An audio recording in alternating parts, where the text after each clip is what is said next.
When I was out here yesterday with Brian Murphy, we came across this found object, and it was possible to lift the number and the name off of it and find out that it was the only self-oiling stuffing box on the market receiving its lubrication directly from the pumping well.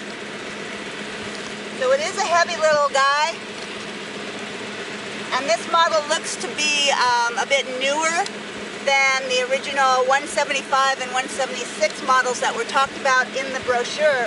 But what I found to be the most interesting thing, why I'm caressing it like this, is because this family company was started in 1917 at the time of MJ Trumble.